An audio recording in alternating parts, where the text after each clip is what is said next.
Welcome to the Nonsense in the Chaos. I'm your host, Jolie Rose.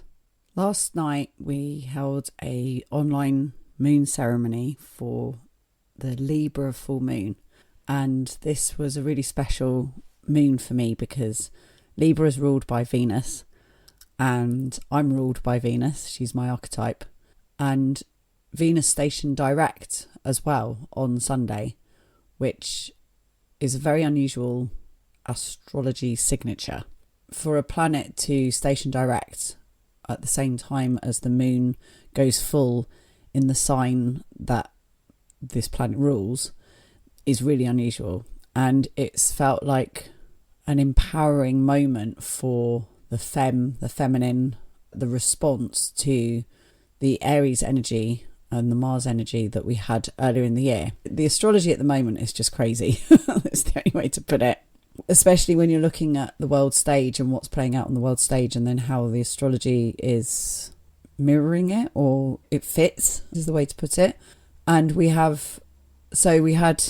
the moment that Venus started going retrograde, and the last time this had happened with her going retrograde in Aries was the last time that Trump got in, and when she started to go retrograde was when Trump's inauguration happened. So both times were Trump's inaugurations, and that's quite amazing that was the case. And Venus had gone retrograde in Aries, which Mars had been retrograde in Aries earlier.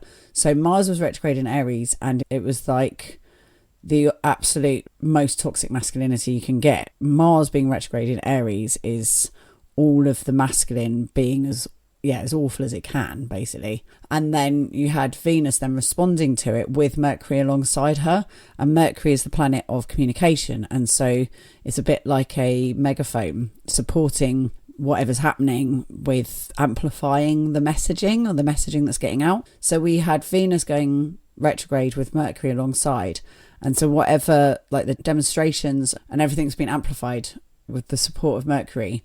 And then on Saturday night, 1 a.m, so technically Sunday, Venus stationed at the same time as the moon going full. So it felt like this real moment of reclamation and surging of feminine power. And it's a key moment. And I had a really very powerful moon ceremony and also came on my bleed. And so today I am very fuzzy. I'm very fuzzy, and it's just taken me ages to get myself together to do the recording today.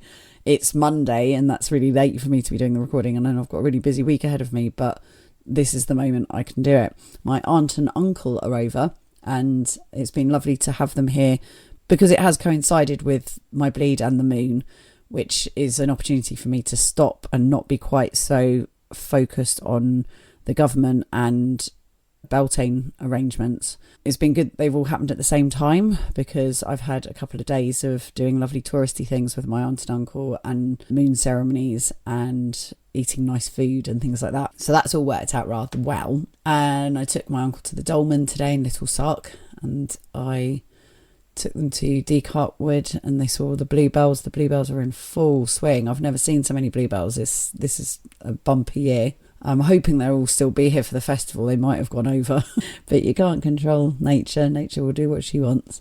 And I did this ceremony last night, and it felt really special. And the focus was on, because Libra is the scales, but rather than it being balance, I feel like it's about your heart being as light as a feather. So it's not about judgment, it's about clarity. And we did a meditation last night where I led the participants into the Great Pyramid, the Great Pyramid chamber, central chamber, and went down into this dark space, and it glowed with the green light of Osiris.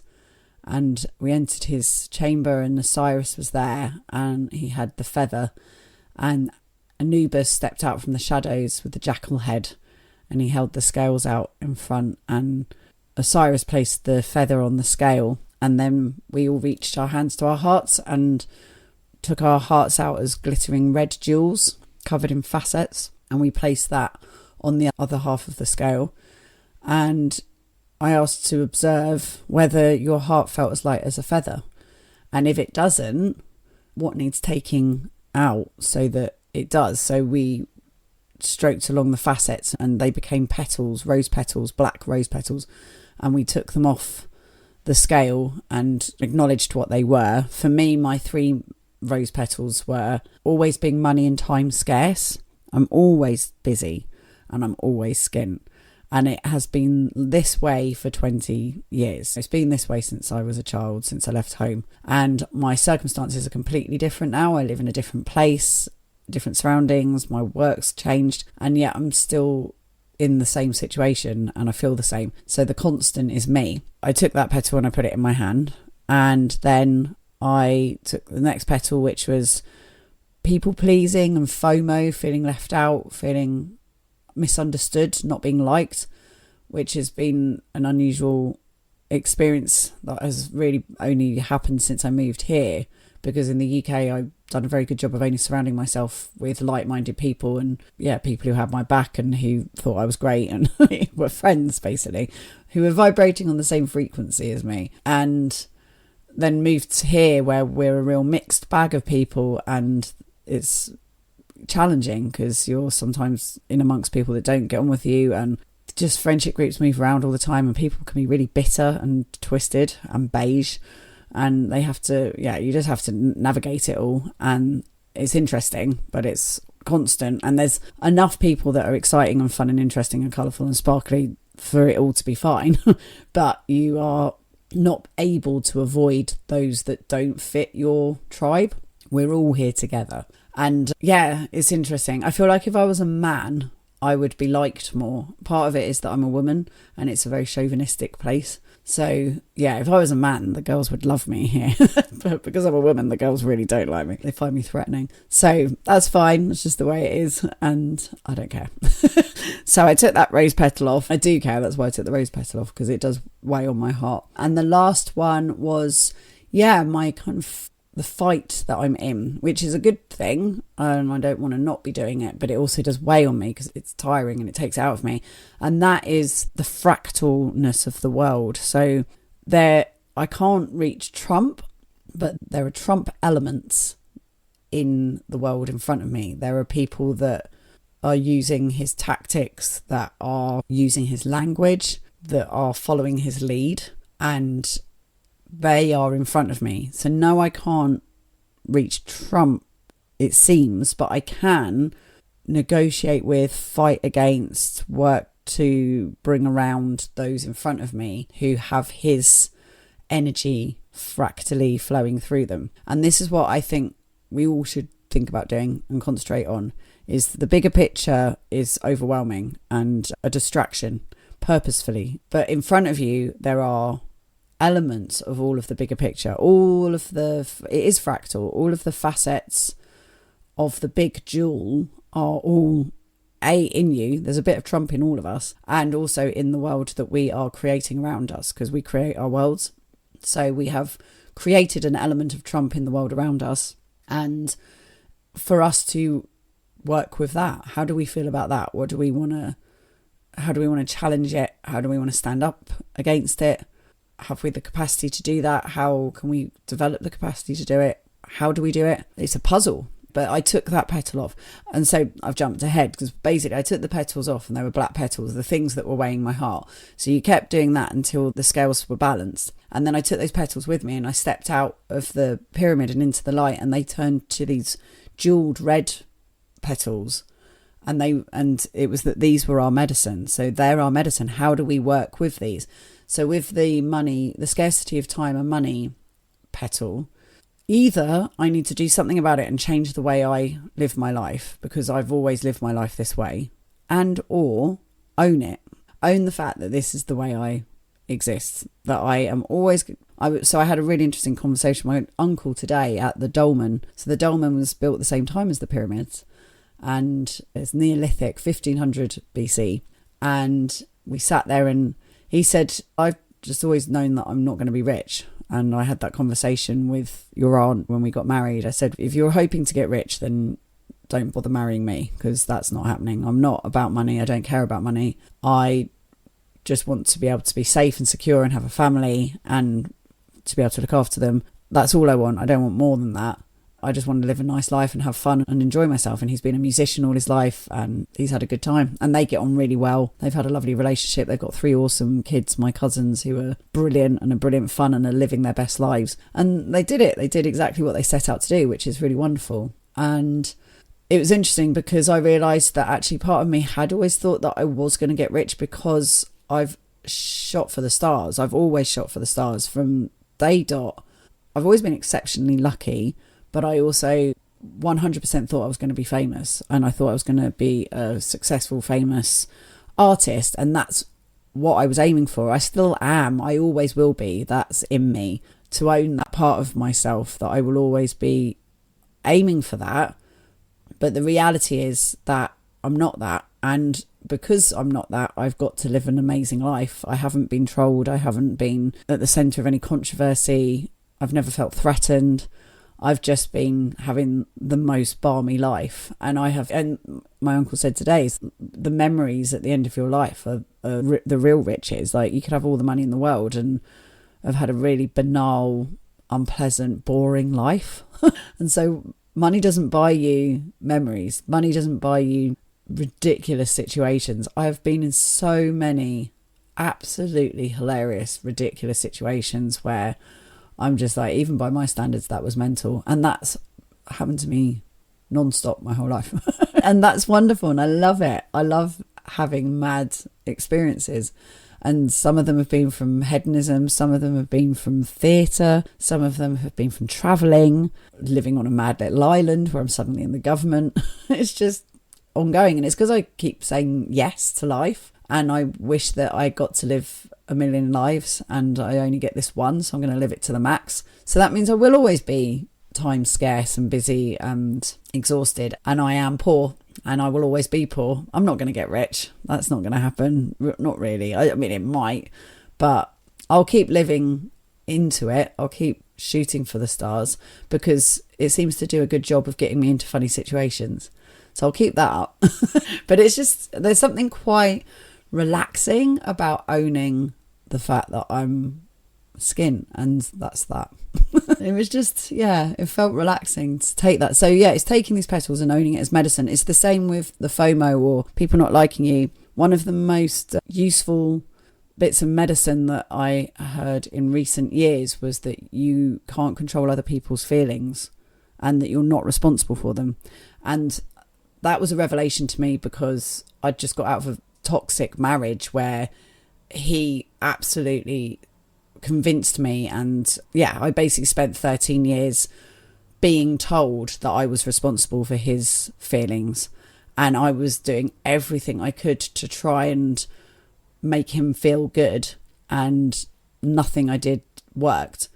And then when I heard someone say, you're not responsible for someone else's feelings, you're not in control of them, you can't control them, it was such a revelation, because it was like, of course I can't. And I tried really hard, and that was up to him. It was up to him to stay forever upset and angry and sad and all the things that he felt. Like, it was horrible to witness, and I didn't want him to feel like that, but I couldn't do anything about it, and I tried so hard. And I am here to tell you, you can't do anything about it. Like, it, no matter what I did, no matter how hard I tried, I always let him down. It was never good enough. He had to at some point decide to be happy and to make himself happy, and I couldn't do it. And that was brilliant. That was a revelation. And it's to keep learning that and remembering that and absorbing that in my life here. If people have got a beef with me or don't like me or whatever, then that's up to them. It's totally their thing. I can't do anything about it, and there's no point bending over backwards or trying to please them and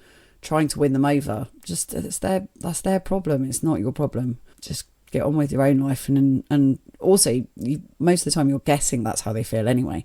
You've got no idea what's actually going on in their world. Stop bothering with all of that. What other people think of you is not any of your business. And the last one, the fight, this fractal thing, it's important. I want to learn how to stand up against authority that feels dominating and domineering and threatening. I want to stand up against fascism. I want to stand up against patriarchy and injustice and inequality and unfairness.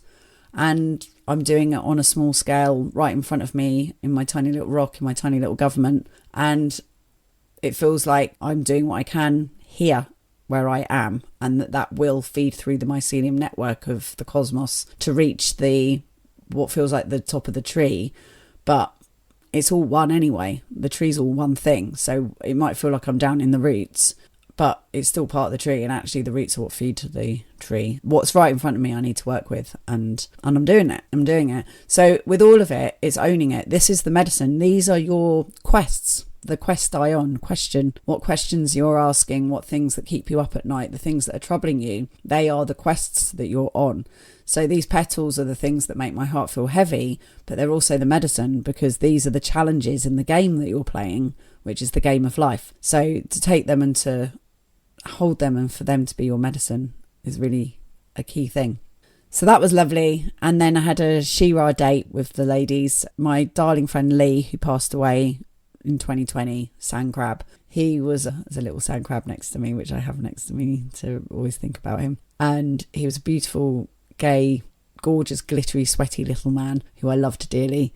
And he used to do this thing called a She-Ra date, where him on his own or with his best friend Ro, they would have a little date night where they would just get completely off their heads and dance around the bedroom like you did as a teenage girl, singing songs and making up dance routines and just entertaining themselves and just loving their own company. And this is something that I really enjoy doing. I enjoy doing She-Ra dates. Doing these podcasts is a bit like doing a She-Ra date. It's me talking to myself in a room just like that, and I love that you're here listening to me having this mad conversation. And I didn't really know what I was going to talk about tonight. Like I sometimes try and plan what I'm doing, but especially today I was just so fuzzy. I just thought, well, I'm just going to go for it, and I'll light some incense. I've got some rose scented incense. I've got flowers behind me from the garden that are all pink and red, and last night we did the same. We drank cacao and ate rose flavoured chocolate, and I've got my rose scented ink.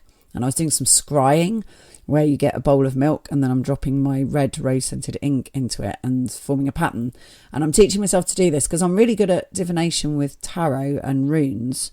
So I know what it feels like. You're not letting your conscious mind get in the way. You're just saying what you see and feel, because we feel so much more. Like, we're intuitively knowing so much more than we ever are saying, or it's polite to say. So if you do a reading for someone, basically you're reading them as a person, but because in polite society you don't say, oh, you're clearly depressed, or I don't know, like I can tell that you've had a lot of trauma in your life. Like, people give off vibes. Like, you can pick up so much from someone really easily. The stage of life they're in, you can feel them. You can feel their desires and wants coming off of them. And in fooling, we name it. So in fooling, we'll, as the fool, say, your dad was clearly in the army. And it's shocking when you get it right, if you really hit the nail on the head, because that person's, wow, how did you do that? And it's the same, I think, with mediums. They just pick up things and they'll be chucking stuff out all the time, and occasionally you'll say something that's just so spot on for someone that it seems really mad, but it's because you're just picking things up. You pick things up. And so I'm trying to teach myself to scry, but I'm finding it a bit harder to do, but I'm enjoying the practice of it. So you got the milk and I'm dropping the red ink in and asking a question and then just letting the answer come. So you're looking at it, but it's more that it's just distracting your brain, and then you get to have a communication with your subconscious mind. And that's been just really useful to experiment with. So you can scry with mirrors. So you can look in the mirror and just look at the reflection of the moon in the mirror, or a reflection of the moon in water, for example. And that's the same thing. It's the same with tea leaves and the crystal balls. So you're just letting it's a bit like doing a 3D, those magic eye pictures where you're looking through it. You're not really looking at it, and you're just distracting your brain enough to let your subconscious give you the answer. And that's what you're doing with tarot and runes. So I've been experimenting with that as well over this full moon, and I'm going to be doing that in the women's circle on Tuesday night, which is tomorrow night. So we've got a moon circle tomorrow night, and I love that. There's loads of women who come to it, and it's lovely. And this is the thing, there's so much going on here. My aunt and uncle have been blown away. We spent all of yesterday, I made a delicious, no, in fact, Dizzle made a delicious Sunday roast. I cleaned the house, but my darling husband Dizzle made a delicious roast yesterday with meat that we'd won at the meat drawer on Friday. So my aunt and uncle arrived on Friday, went to the meat drawer at the pub, won loads of meat, both of us did. So we had meat for the roast on Sunday. They had breakfast for the whole weekend, fry-ups. And then we made a roast, and my friend Ash came over, and we just sat there, and Ash is the judge. He's my mate, and he's the judge, the island seneschal, deputy seneschal, and I'm on the government. And Diz's family have been here 500 years. And my aunt and uncle had just sat there while we're just it was hours of us regaling them whilst drinking lots of wine with stories of the island and the islanders and all the madness that happens here. And I said to them today, I was like, God, I thought about it this morning. We literally just talked to you about the island for hours. And they said, no, it was so entertaining. And it's such a mad place. They love it. They absolutely love it. And they said, I can totally see why you live here and what you love about it. Because it is so complex and full of stuff, and community is fascinating. It's really hard work, but it is fascinating and it's so funny. And I have a much broader social life here, because in Brighton, which you'd think, okay, so Brighton's just got so much to do, which it did, and I did loads. I was involved in loads of clubs and groups and things and doing stuff all the time. But you're brought up with your age group, aren't you? And so my age group had kids. And there was a handful of us that didn't have kids, and we were going to the same pub that we used to go to in our 20s, and most of the people there were younger than us now, and they didn't hang out with us, and we're just knocking around being the ones that didn't have kids, and there's 5, 6, 7 of us, but there's not many of us, and it just felt a bit sad and tragic. Here, everyone still goes to the pubs. The parents are there with the kids, and the 20-year-olds are there, and they hang out with you because there is no age gaps between people. All the different age groups just hang out with each other. And then there's people who didn't have kids, there's people whose kids have now grown up, there's much older people who are now grandparents. Like, we're all in the pub together, and so it doesn't stand out at all that I don't have children. I hardly get asked about it at all. It doesn't get talked about because it's sort of irrelevant. Like, you either have kids or you don't. You're either having them or not. It's just life's life, and we're just all in amongst each other, and it's less obvious what's going on. But yeah, it's interesting, and I can be out every day and be around people, and I can party every night if I want to, and it will be with a big different mix of people. It's different every night. Diz goes out every night. He goes out more than me, especially because I'm having a dry year this year, and he's with different people every single night and goes to a different house every night and ends up in all sorts of adventures and being under the stars doing something, or there's always something going on. So yeah, we've had a really fun weekend showing Nigel and Colette the madness of the island, my aunt and uncle. And now I'm going to pull a rune.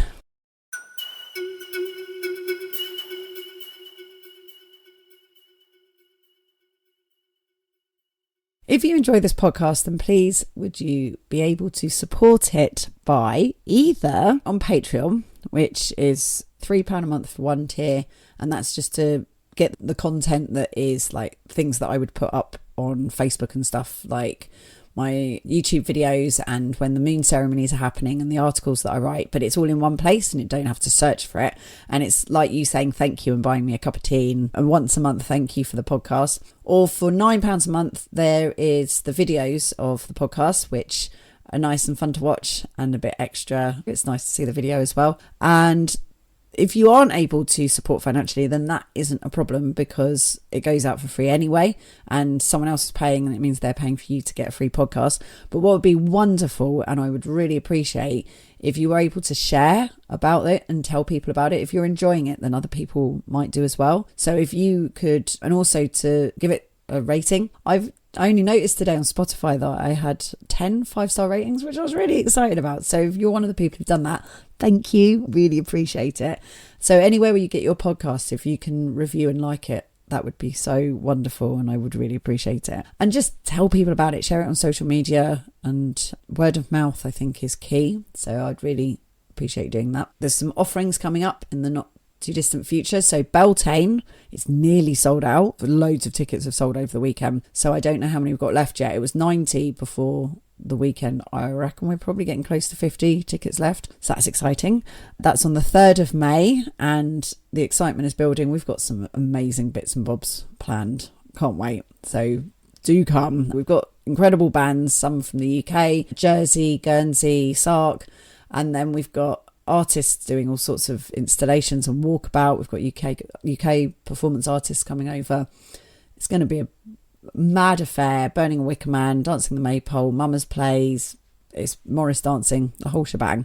And then we've got, before that, the Kooky Club, which is on the 24th of April, ties in with Beltane. It's a surprise, can't tell you anything more about it, but that is a secret location, a secret guest and a secret chef, and you get spoilt rotten, you have delicious food, and I interview this guest and we have a conversation about art and life and their journey, and it's inspiring, and it's an opportunity for people to just sit and chat without it being booze related, being able to instigate and inspire conversation in people.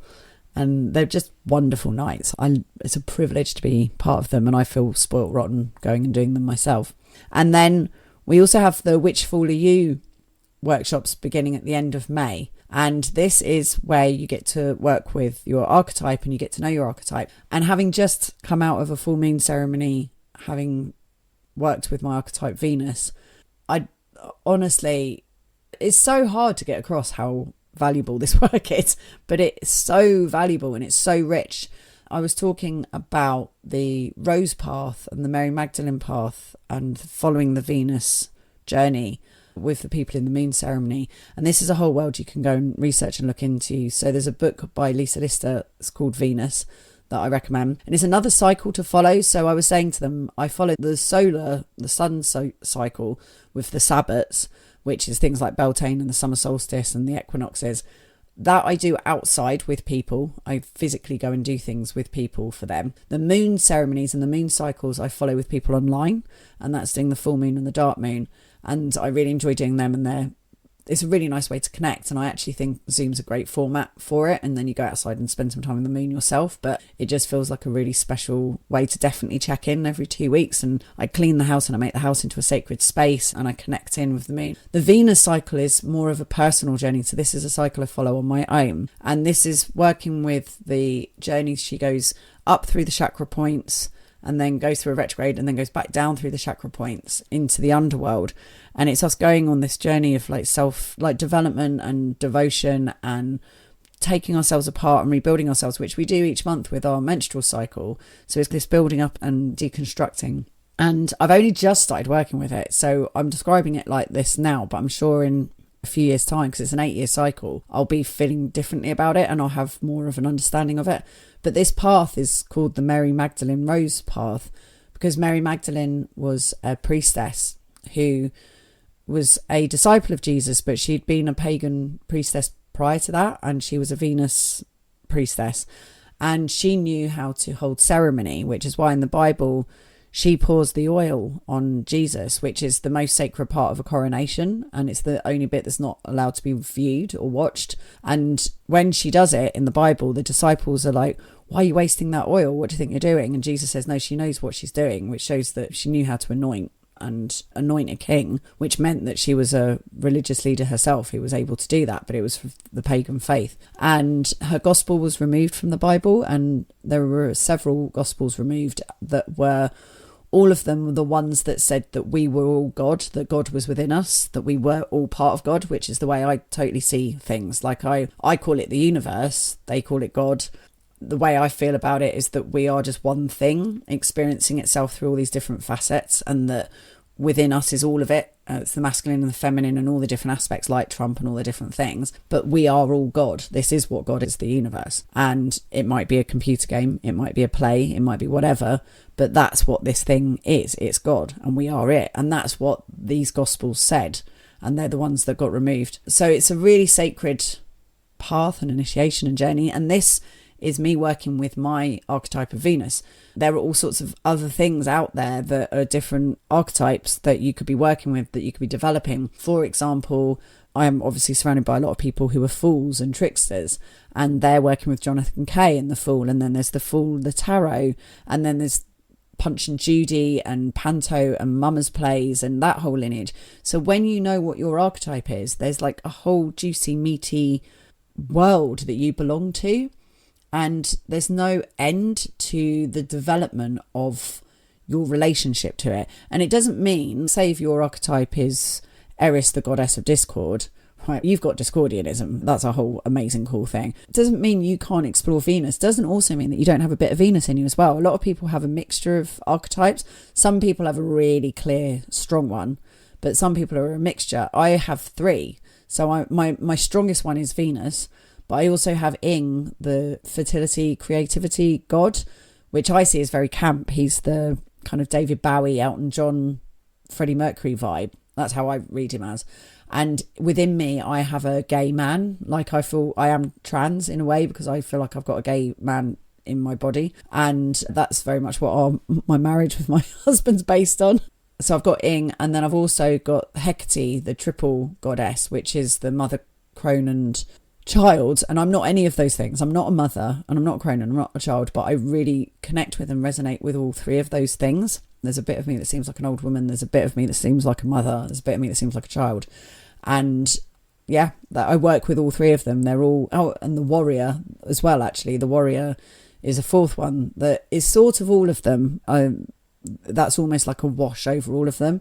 So yeah, I've been working with all of these to develop them, get to know them, spend time with them. And each year I just read where I'm at as to what I want to work with for the next Witchful cycle. And then most other people, they're doing it for the first time, and they'll connect with their archetype for that journey. If you've done it before, I would recommend doing it again, and you can go in deeper with the one that you've already explored, or you could explore a different aspect of yourself and a different archetype. And I'd be happy to work out deals for you to do that. Like, we could talk about what's possible for you with doing that. But it's juicy. It's the juiciest work that I do. So if you're interested in any of this, then do let me know. We'll be beginning that in the end of May, and it will be for a lunar cycle, and it's all done online, so anyone can join in with that. So that's all of my offerings. Thank you, and on with the show.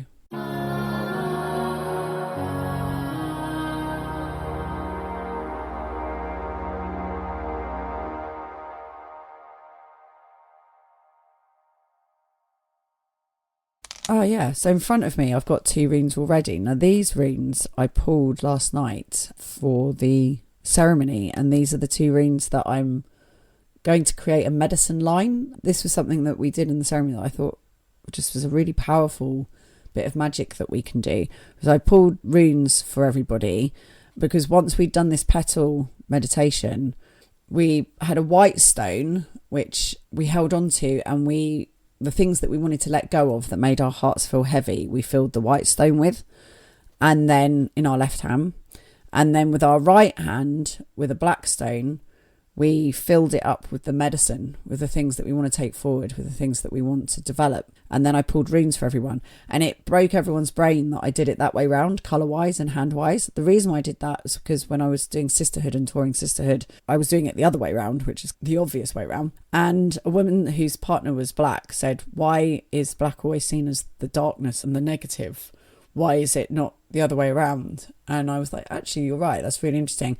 And swapped it, and it kept just completely tripping people up. It really messed with their brains. But our most powerful ceremony was then with a woman of colour in the group with us. And it just felt so powerful to be doing it the other way around. And for her to hear that, and for us to not just be saying, oh, black's bad, it's the darkness and the shadow. And yeah, I just think, because also what came out from our conversation about it last night is these are like the dots in the yin and yang, because you have a white dot in the black fish and you have a black dot in the white fish. And it's a bit like with the solstices, like it's an amazing thing that is the summer solstice and it's the longest day of the year, but there's the touch of sadness that the days are now going to get shorter. And the same with the winter solstice, it's the shortest day of the year, but there's a touch of lightness in that it's going to get lighter. And that these are almost like the dots.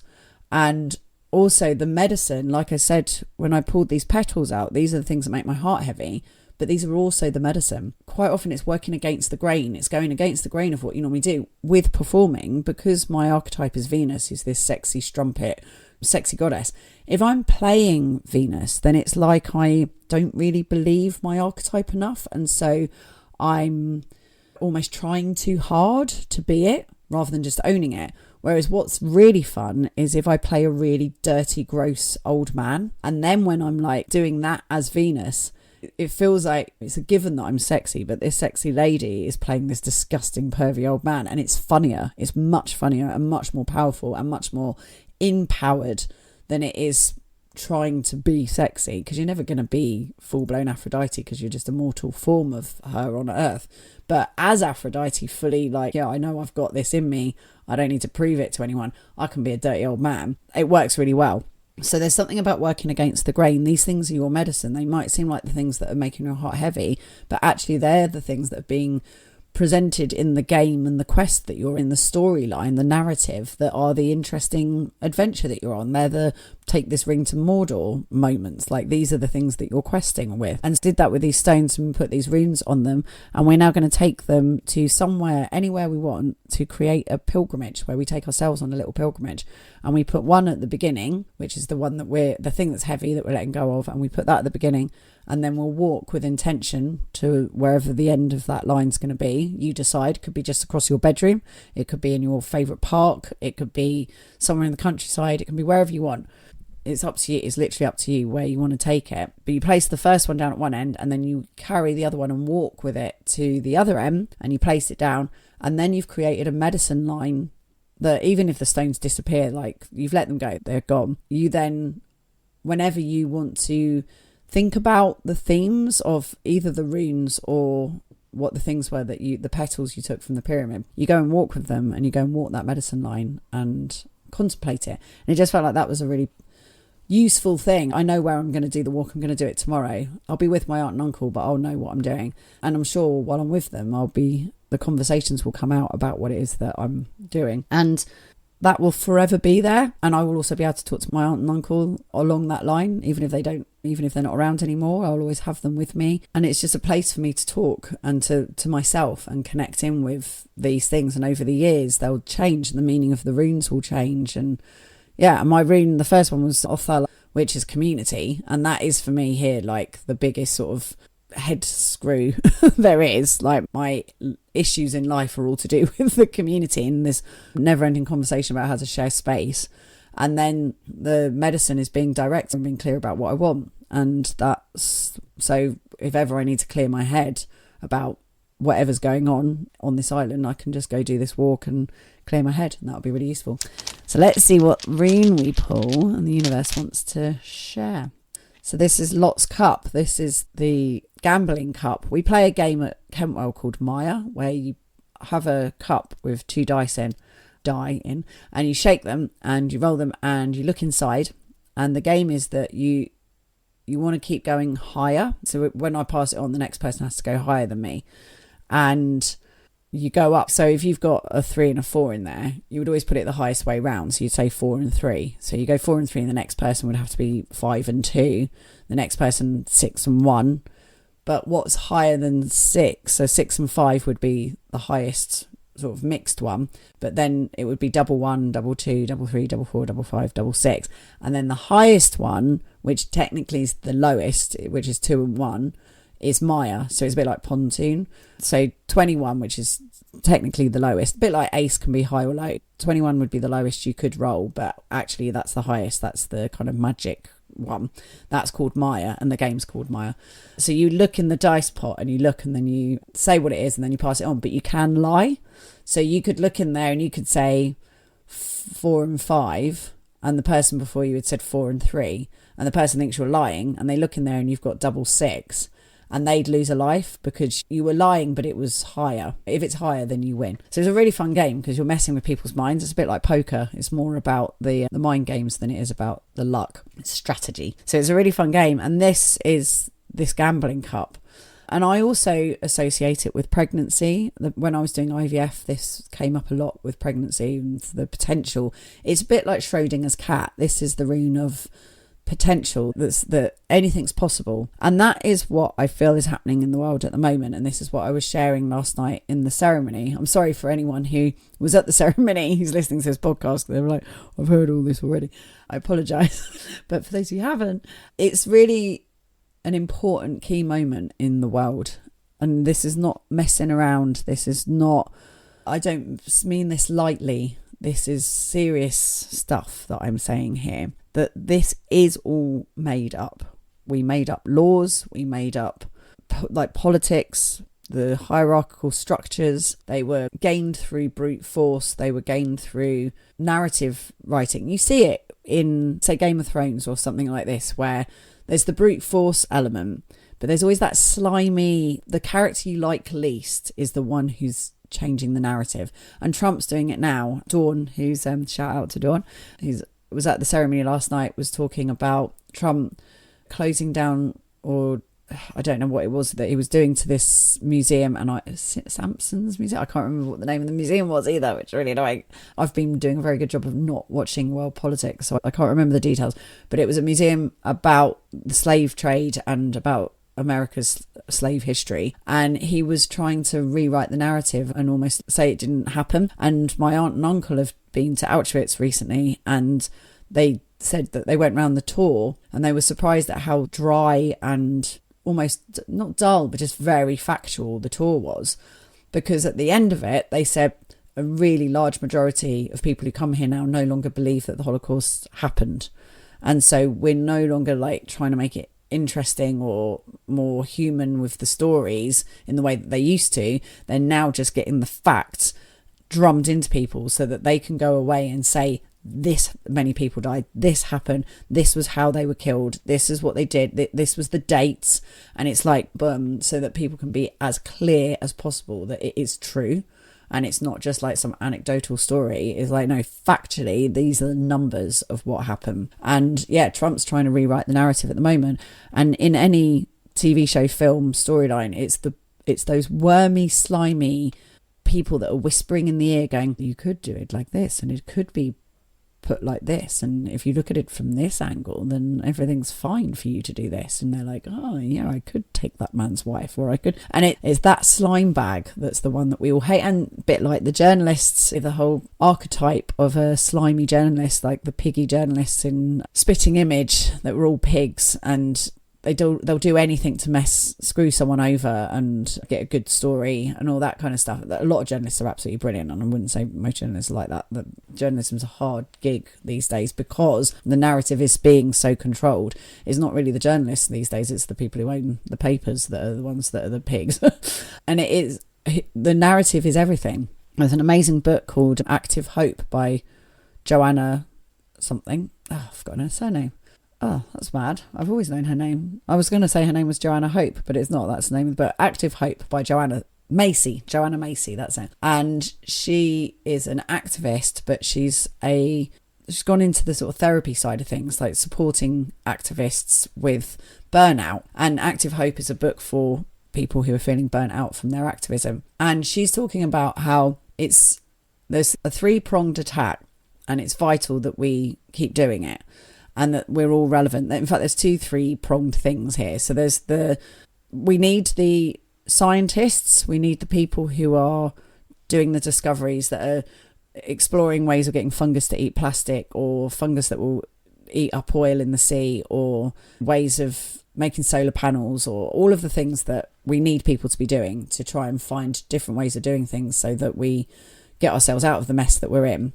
We need those people. We need the governance, politician, businessmen, people to be in the infrastructure, in the law making, like doing the things to try and change corporation, CEOs, that stuff. We need all of that. Those are both key things we need.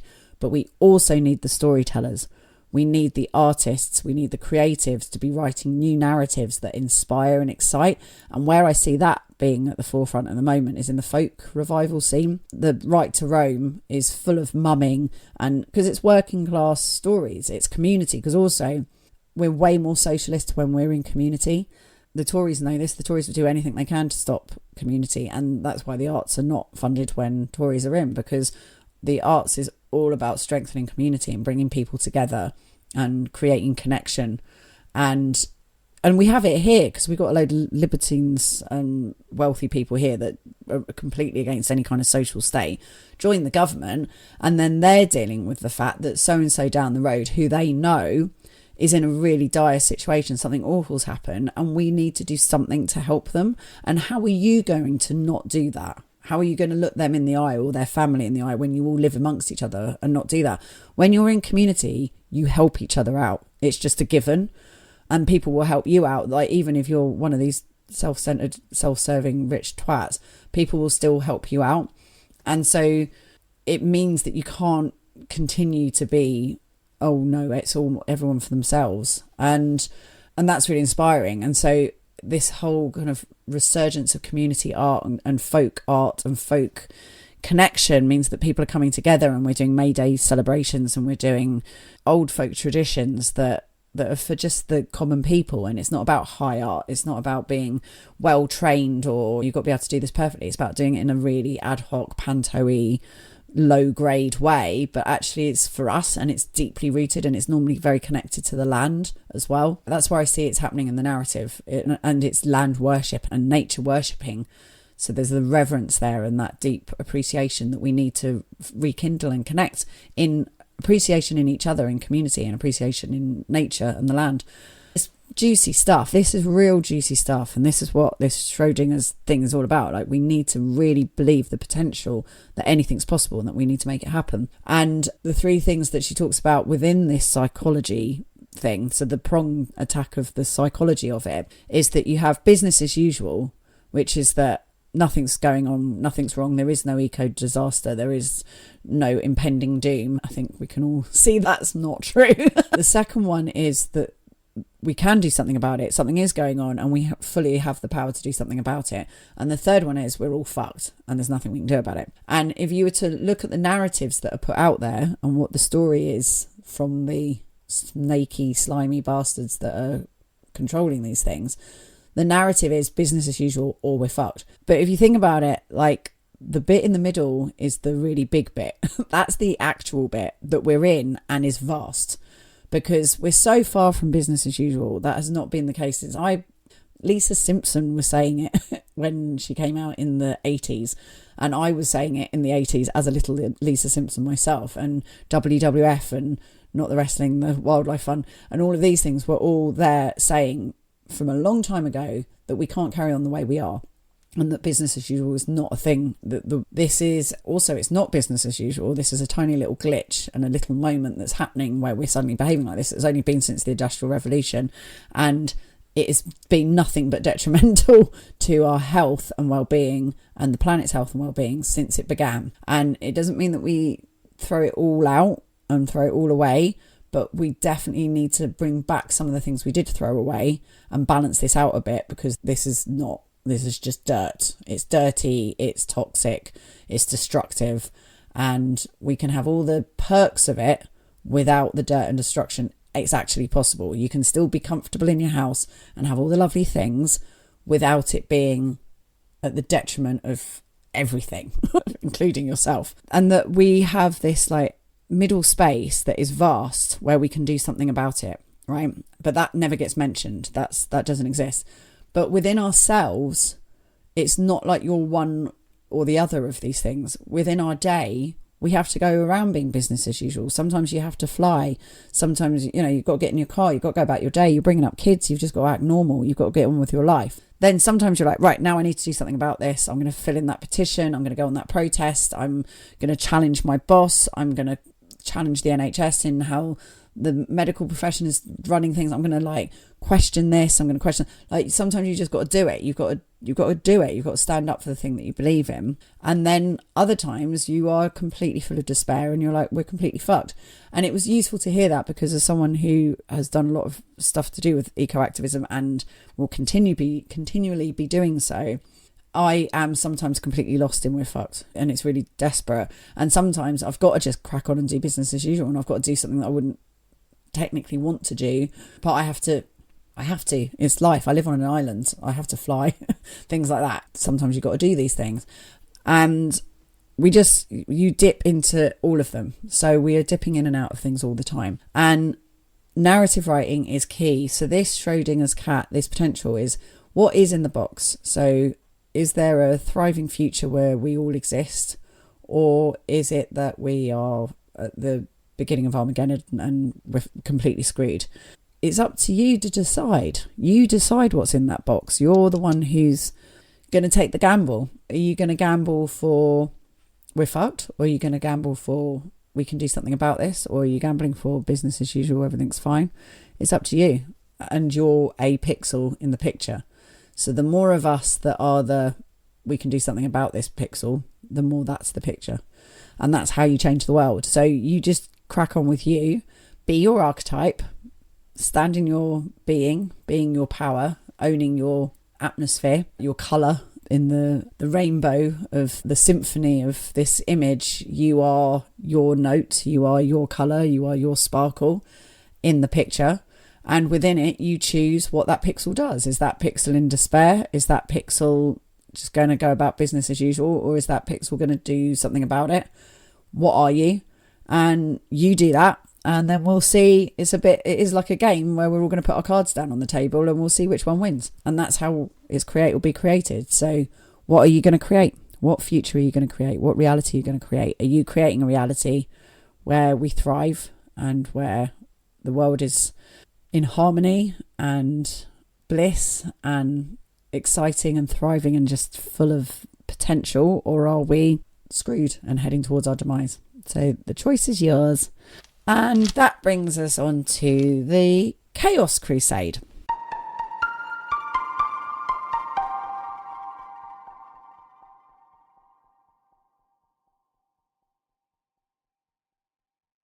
So the Chaos Crusade for this week is I'm doing a spring clean at the moment, and I'm finding it really useful for my head.